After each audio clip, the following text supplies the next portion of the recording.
But yeah, this sheriff won't be the only speaker. That's the thing.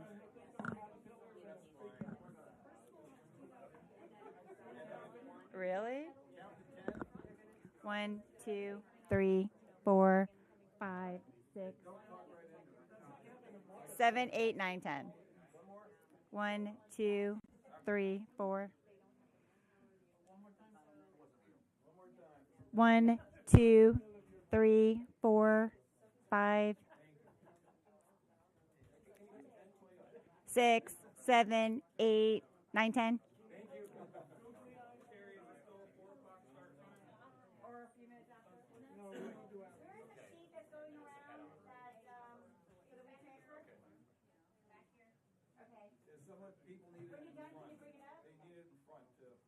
So if you're finished with it, pass it around the front. Please.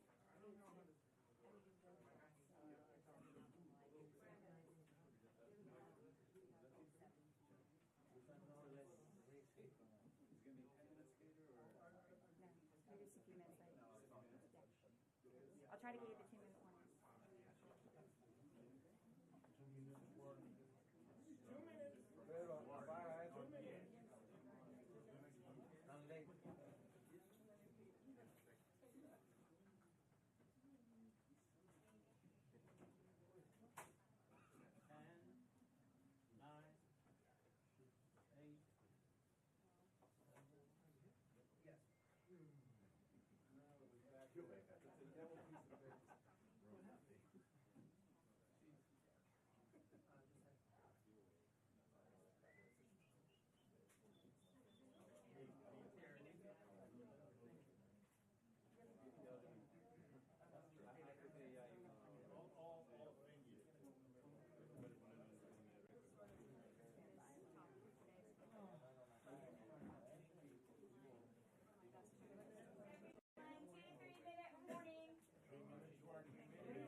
Transfer paper.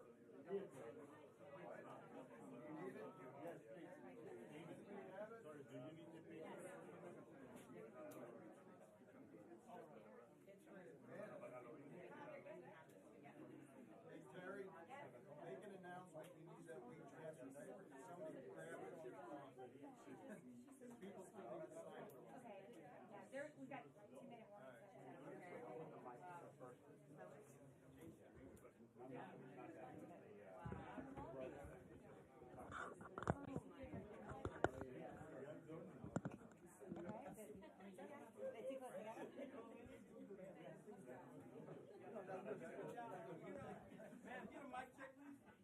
We're doing mic check again. 1, 2, 3, 4, 5. You're good?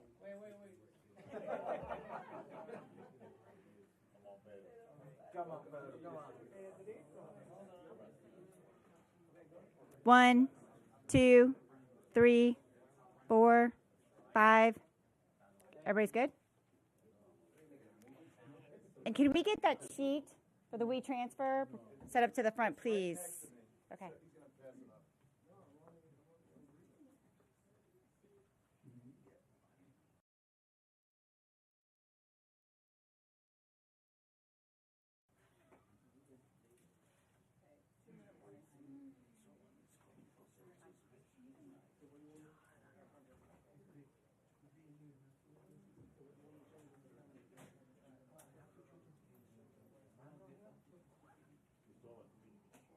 serious because you're gonna be my You guys are all. Jay, you better live like on your job all the time. Don't check your text messages at all. Oh, yes. Pass it around. Okay, thank you. Thank you.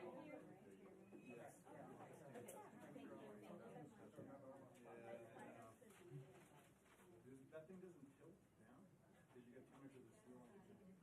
No, I mean that. Yeah, well, yeah, but the ceiling's worse. Now we get a little more head. Or unless you can, you know what? Tilt it down, and then you zoom in. Yeah. It's because it looks bad. Yes. Anyway, it landed in the group. It landed? Okay. Thank you. How come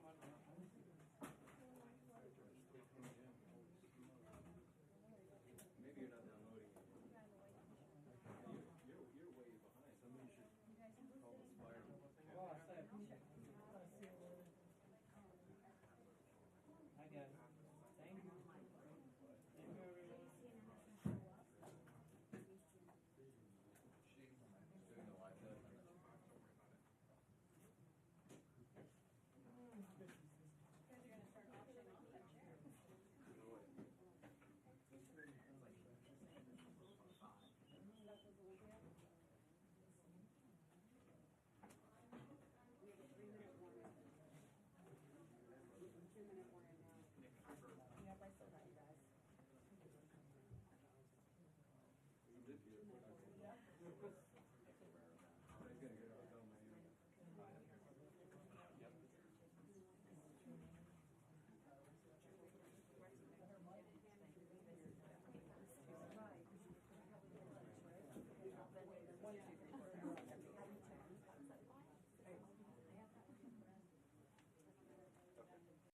I texted her.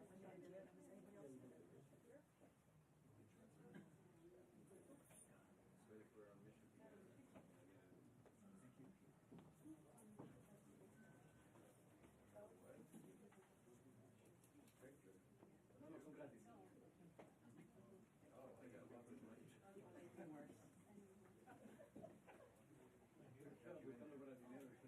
Yeah, Aaron, in this case, the former president just skipped right over what was that introspective period following the first assassination attempt. It calls for unity that we saw at the Republican National Convention. Now the president is just angry. We see it in his social media posts. He's hearing the one or two interviews that he has given thus far, blaming this second attempt on his life on the rhetoric of the vice president and of President Biden.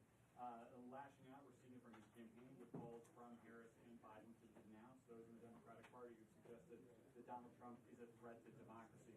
No calls for unity here, no kind of broader message of turning things down across the country. It's anger and focus on the top of the Democratic ticket from Donald Trump.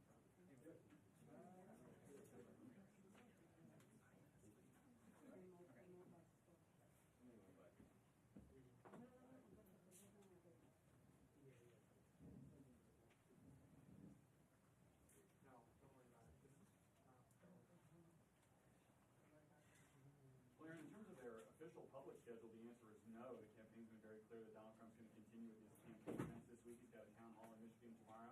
He's an event tonight at Mar-a-Lago that has nothing to do with the campaign. He's launching a new crypto program just for his own personal brand. All of that is the show must go on. But what changes might be being made to the security posture around some of these events, or how things like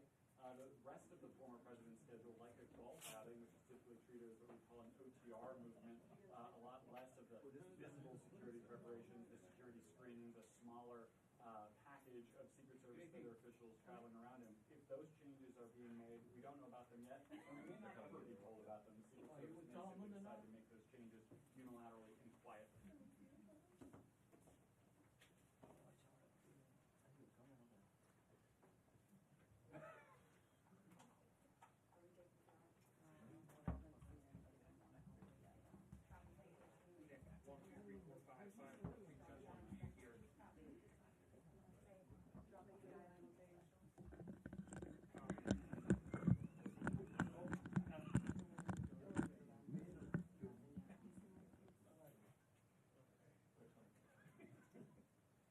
Okay, here we go. All right, here we go. They're walking out. Heads up, guys. Heads up.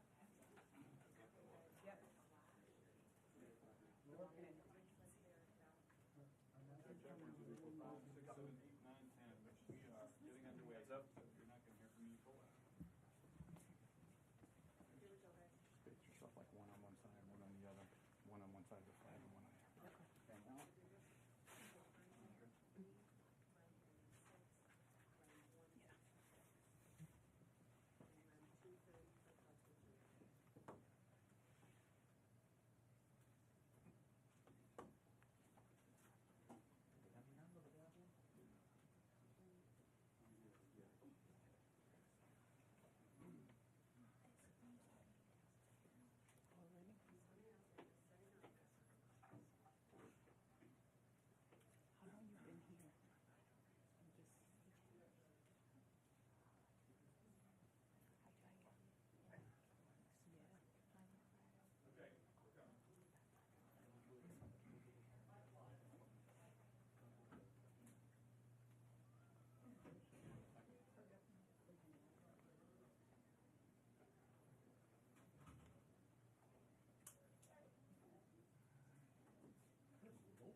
I thought there was gonna be some room in here. If I'd have known that, we'd have gone to a bigger area.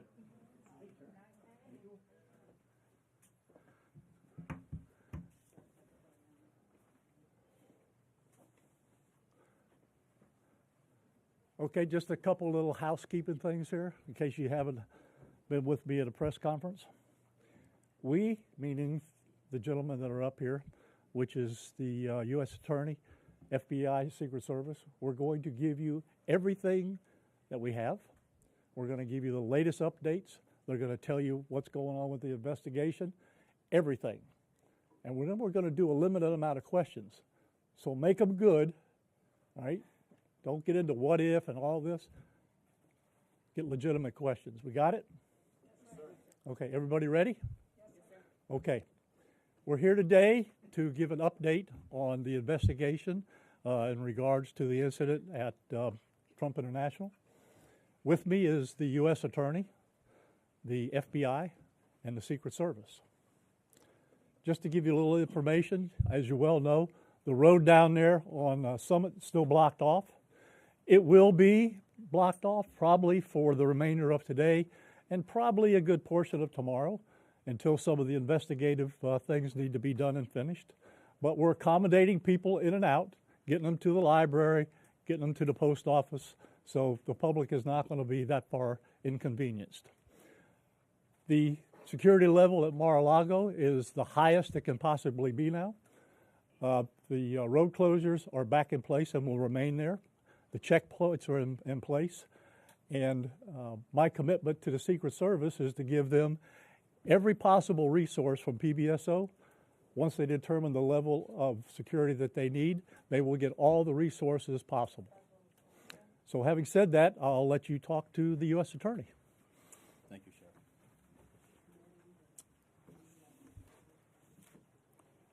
Good afternoon.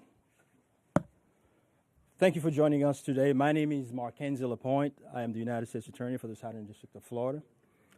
I want to start by expressing my deep gratitude to Sheriff Rick Bradshaw of Palm Beach County Sheriff's Office for hosting today's press conference and for his department's assistance with this matter. I'm truly grateful for your leadership, sir. I'm also pleased to be joined by our partners in federal law enforcement from the FBI and the United States Secret Service. and also from ATF. Joining us today for comments and announcements are Special Agent in Charge Jeffrey B. Veltri of the FBI Miami Field Office and Acting Director of the U.S. Secret Service, Ron Rowe.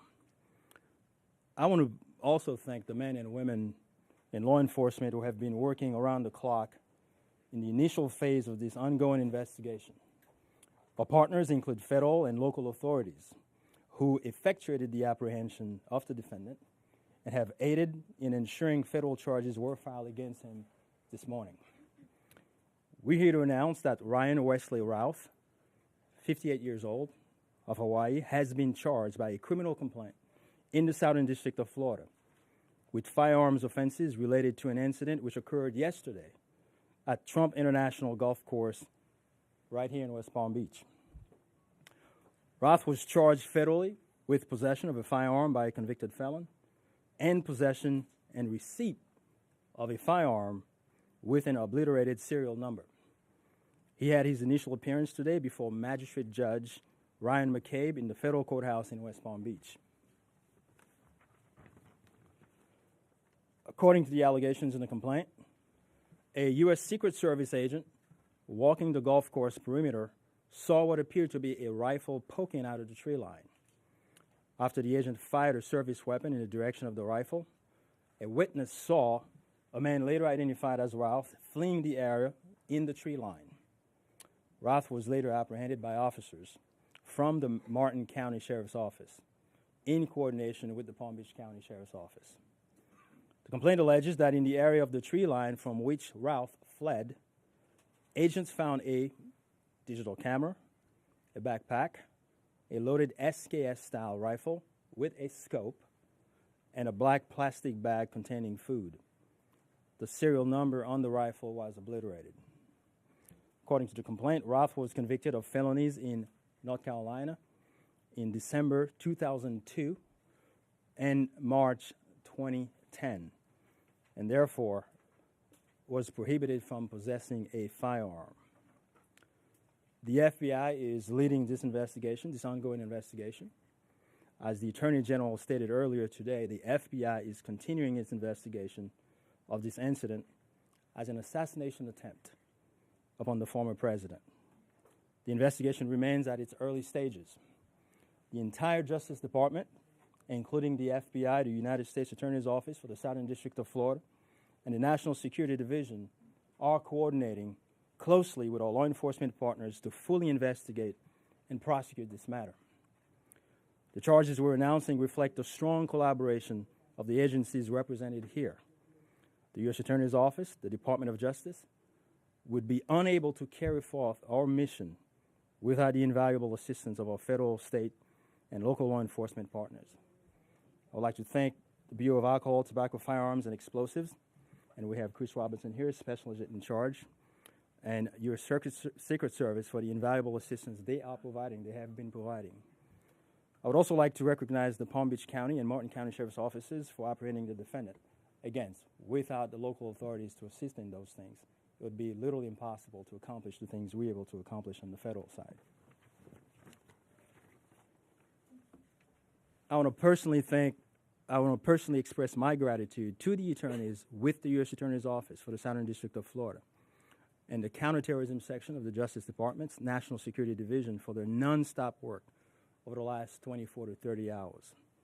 Together, we will continue to work tirelessly to ensure accountability and the pursuit of justice. At this time, I will invite FBI Special Agent in Charge Jeff Veltri to the podium. After Special Agent in Charge Veltri completes his remarks, Acting Director of the U.S. Secret Service, Ron Rowe, will provide remarks before we open the floor for a few questions. On our end, given that this is a pending matter before the court and the investigation is ongoing, all comments will be limited. Thank you very much. Jeff.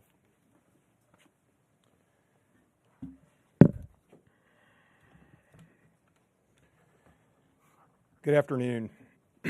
For a quick introduction, my name is Jeffrey Veltri, FBI Special Agent in Charge for the Miami Field Office. The FBI immediately responded to the scene here in West Palm Beach, Florida, and we are investigating this matter as an apparent assassination attempt of former President Trump. We view this as extremely serious and are determined to provide answers as to what led up to the events which took place. I want to emphasize we're just a little over 24 hours into this investigation, so we're going to provide as much as we can publicly while our investigation is still ongoing. We must also stress that the United States Attorney's Office is pursuing charges, and that limits some of the details that we can discuss publicly. Yesterday afternoon, Martin County Sheriff's Office took custody of Ryan Routh, and he was transported back to Palm Beach County Sheriff's Office. Our FBI agents then attempted to interview him, and he invoked his right to an attorney. In the last 24 hours, the FBI and our partners have been dedicated to investigating the incident and utilizing all available resources.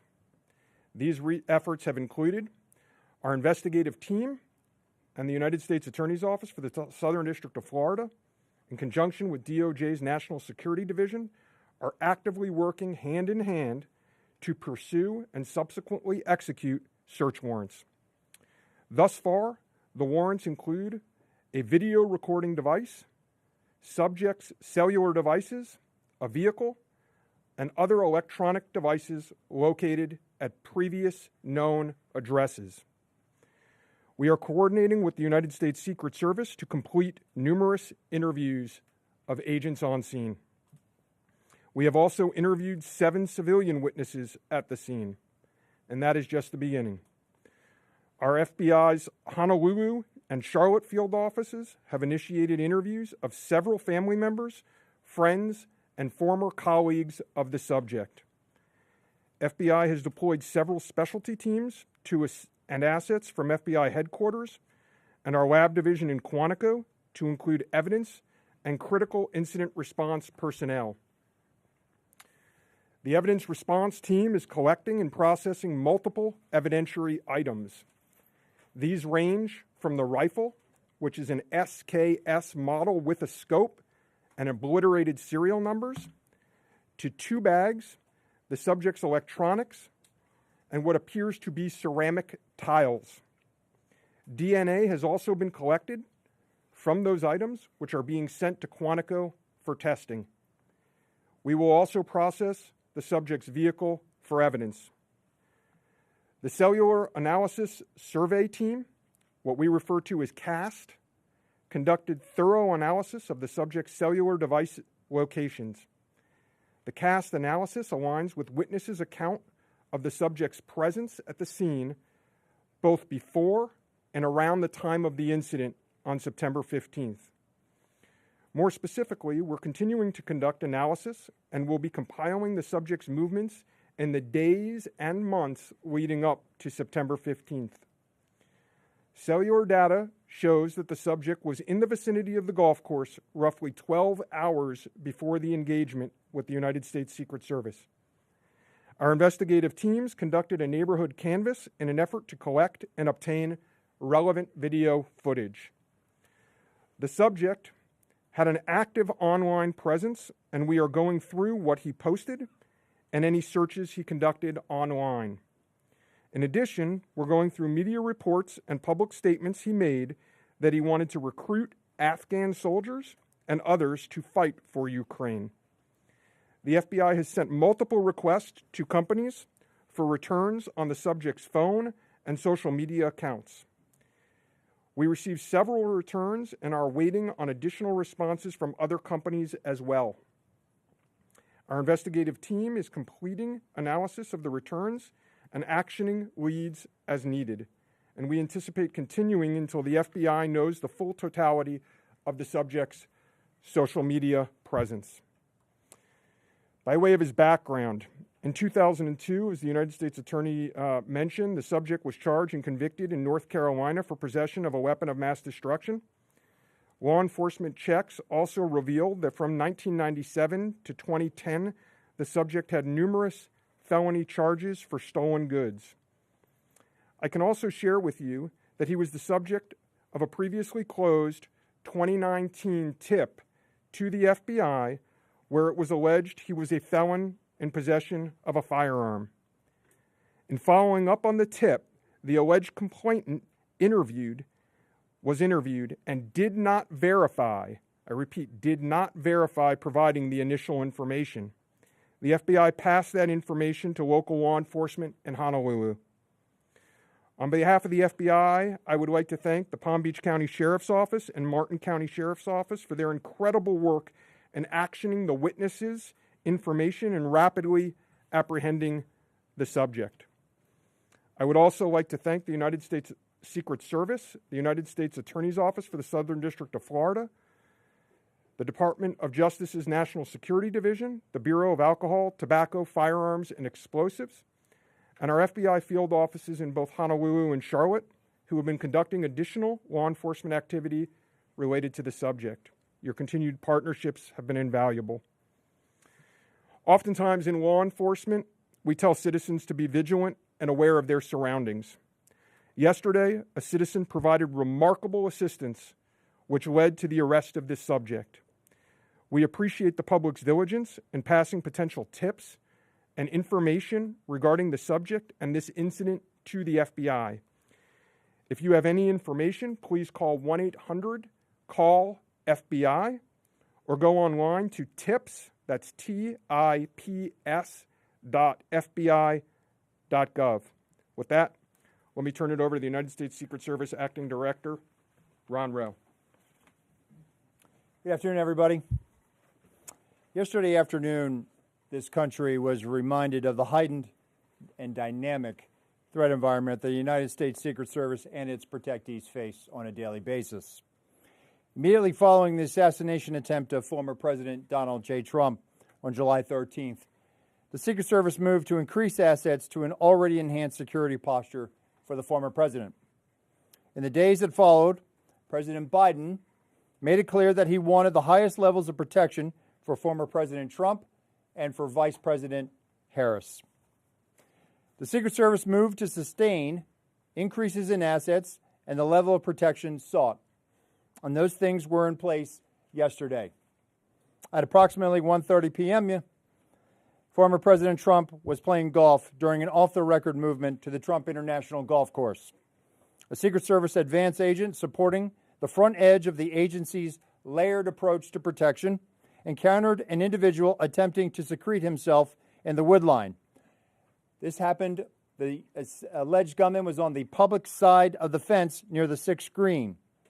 A layered approach of security is integral to the Secret Service's protective methodologies, and it's also the key to our success.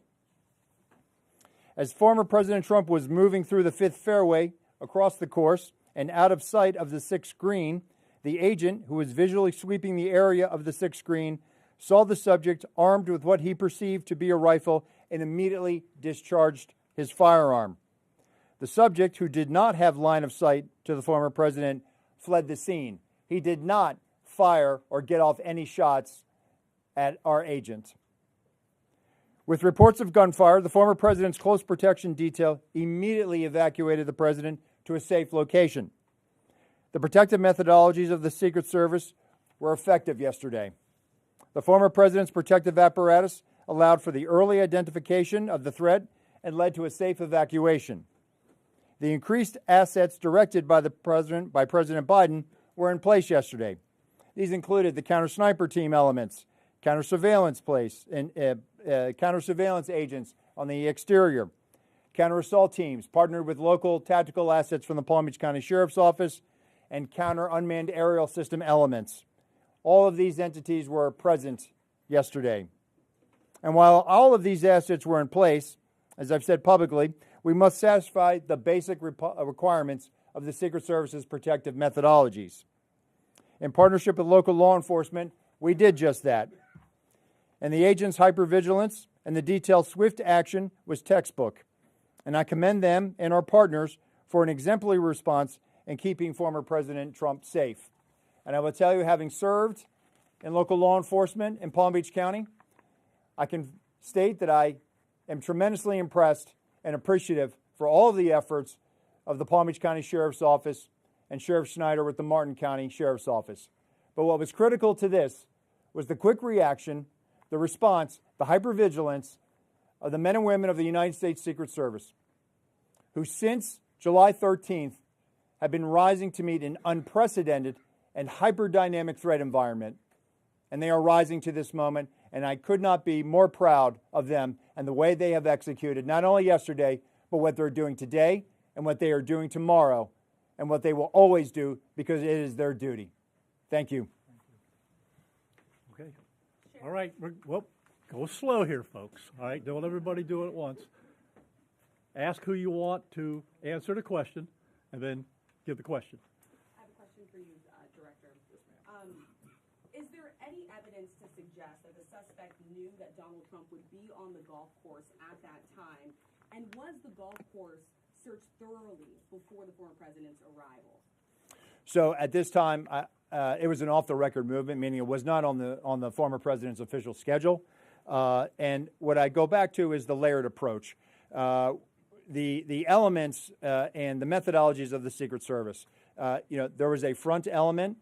It did its job in sweeping ahead of the president. That's what identified this individual who was in that wood line. And the swift action of that agent doing his job, pushing out ahead, sweeping while the president was behind him several hundred yards and several holes away, out of sight from the gunman, did his job. And that was what alerted the detail, and the swift action is what triggered that. First question, was there any evidence to suggest that the suspect knew that Donald Trump was going to be on that golf course at that time? Based on what I know now, and it's an active investigation, I don't have any information on that. Well, Terry Parker. How many times did your agents go around the perimeter and scope out the golf course during the 12 hours that this guy was holed up in the shrubbery? So this was an off-the-record movement. It wasn't a site that was on his scheduled.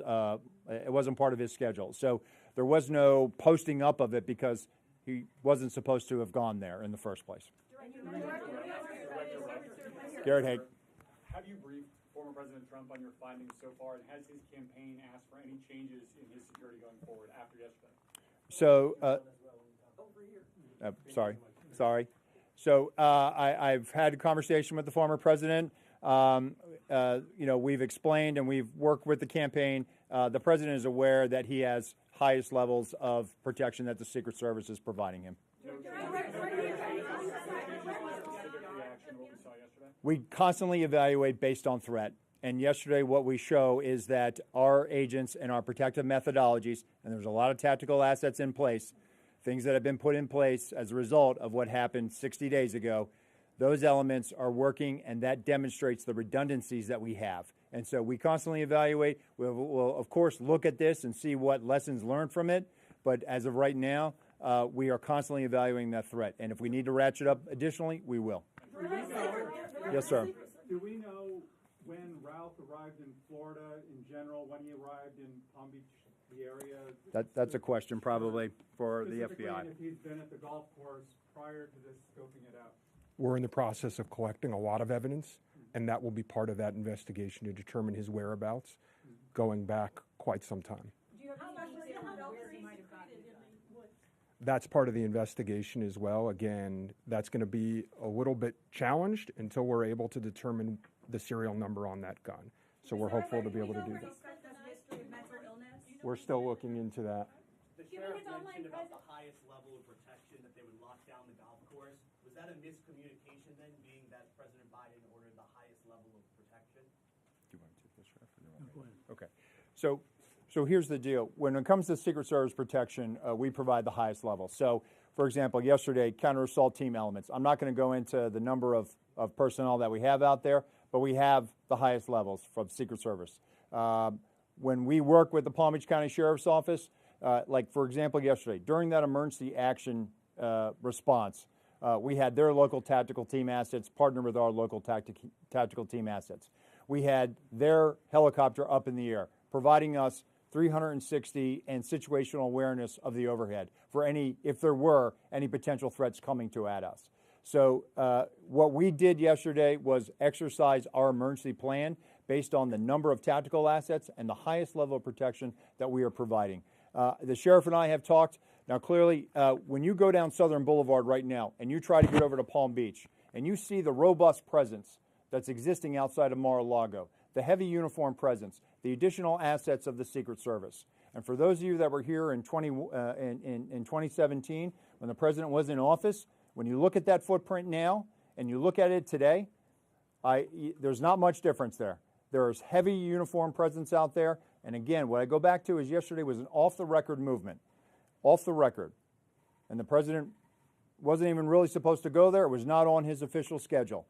And so we put together a security plan, and that security plan worked. And I know that the Secret Service has asked for additional In terms of him resources. being in the vicinity, Special Agent Daughtry, in terms of him being in the vicinity, based on his phone records, is there any evidence to show that Ralph was in the vicinity in the area before Sunday? And when you say in the vicinity, does that mean right there at that spot in those bushes, or could it have been, down the street at a restaurant? It was in very close proximity to where he was spotted by the Secret Service. In terms of your first question, whether he was there earlier, our investigation is still looking to determine that. All right, whoa. We're going to do two more. You get one. Thank you. All right? Only two more. You get one. Okay, we understand that the Secret Service has asked Congress for additional resources since the Butler rally. Have you received those resources yet? So thank you for that question. So we are working. Look, the Secret Service operates under a paradox of zero-fail mission, but also that we have done more with less for decades. And this goes back many decades, right? What I can tell you is that we have immediate needs right now, and we have great support, not only from President Biden, and you saw his public statement today, where he said that he's going to direct his staff to make sure that the Secret Service has the resources it needs. We're having fantastic conversations with members of Congress. I've been up to the Hill last week. We are continuing to have those conversations, but the long and short of it is this. Coming out of Butler, I have ordered a paradigm shift. The Secret Service's protective methodologies work, and they are sound, and we saw that yesterday. But the way we are positioned right now in this dynamic threat environment, it has given me guidance to say, you know what, we need to look at what our protective methodology is. We need to get out of a reactive model and get to a readiness model. There could be another geopolitical event that could put the United States into a kinetic conflict or some other issue that may result in additional responsibilities and protectees of the United States Secret Service. And so we are working, we are making information available to all of our partners. And I just want to say that the commitment of Congress to the Secret Service throughout the years has been tremendous. And we will continue to work with them and Secretary Mayorkas, whose support in making sure that we're getting what we need has been phenomenal. He is one of our biggest champions and our advocate. And so we're having these conversations, and I feel confident that we will get what we need. We have immediate needs. We have future needs, too. I need to make sure that our counter snipers are the best trained counter snipers in the world, that they are exactly doing what we need them to do, and that they match counterparts in the military, in Tier 1 forces. And right now, we are working with Congress to make sure that we get those for our training facility. We also have a necessary need to make sure that we're getting the personnel that we have. And that requires us to be able to have the funding to be able to hire more people. You can't just give me money and say, hey, we're going to make sure that everybody gets overtime. Because the men and women of the Secret Service right now, we are redlining them. And they are rising to this moment, and they are meeting the challenges right now. And if you look back at their body of work over the last 60 days, the Republican National Convention in Milwaukee, the Republican National Convention in Chicago, a visit of Prime Minister Netanyahu to Washington, D.C., and to West Palm Beach, which Palm Beach County Sheriff's Office supported. And then we go into the presidential debate in Philadelphia last week. And for those in the media that have been to a national special security event, if you saw the National Constitution Center last week, what you saw was pretty much a mini national special security event with the number of assets that were on that perimeter. And so our folks are rising to this moment, but it requires all of us to be able to have good conversations and make sure that we're getting the Secret Service where it needs to be. And I'm confident that we will achieve that because we don't have an alternative. Success, we have to have it every day. We cannot have failures. And in order to do that, we're going to have some hard conversations with Congress, and we're going to achieve that. Last question, one more. The special agent in charge of the FBI. Yes, sir. the act alone? Did he have some kind of help? At this point, we're still exploring that, investigating that. Our investigation will determine that. We do not have information that he's been acting with anyone else at present. Do we know how long he's been in Florida when he arrived? Oh, you snuck one in there. At this point, Our investigation is still determining that. Thank you. All right. Anyhow, nope, that's it. We're not gonna do any more. All right, you got a lot of information there. The last thing I will tell you is, like the director of the Secret Service says, you know, the president called me last night, President Trump. He thanked me for everything that we did along with the Secret Service. He knows we work great together, and he feels safe. That's important because he is. And what we did yesterday proves that the system can work because the suspect didn't even get close to getting a round off, and we apprehended him and brought him to justice. So we're very, very proud of that. Thank you, folks, for being here. I appreciate it. How did you pronounce his last name, Sheriff? Is it Ruth or Ralph? I've heard both. I say Ralph, but you say tomato, I say tomato.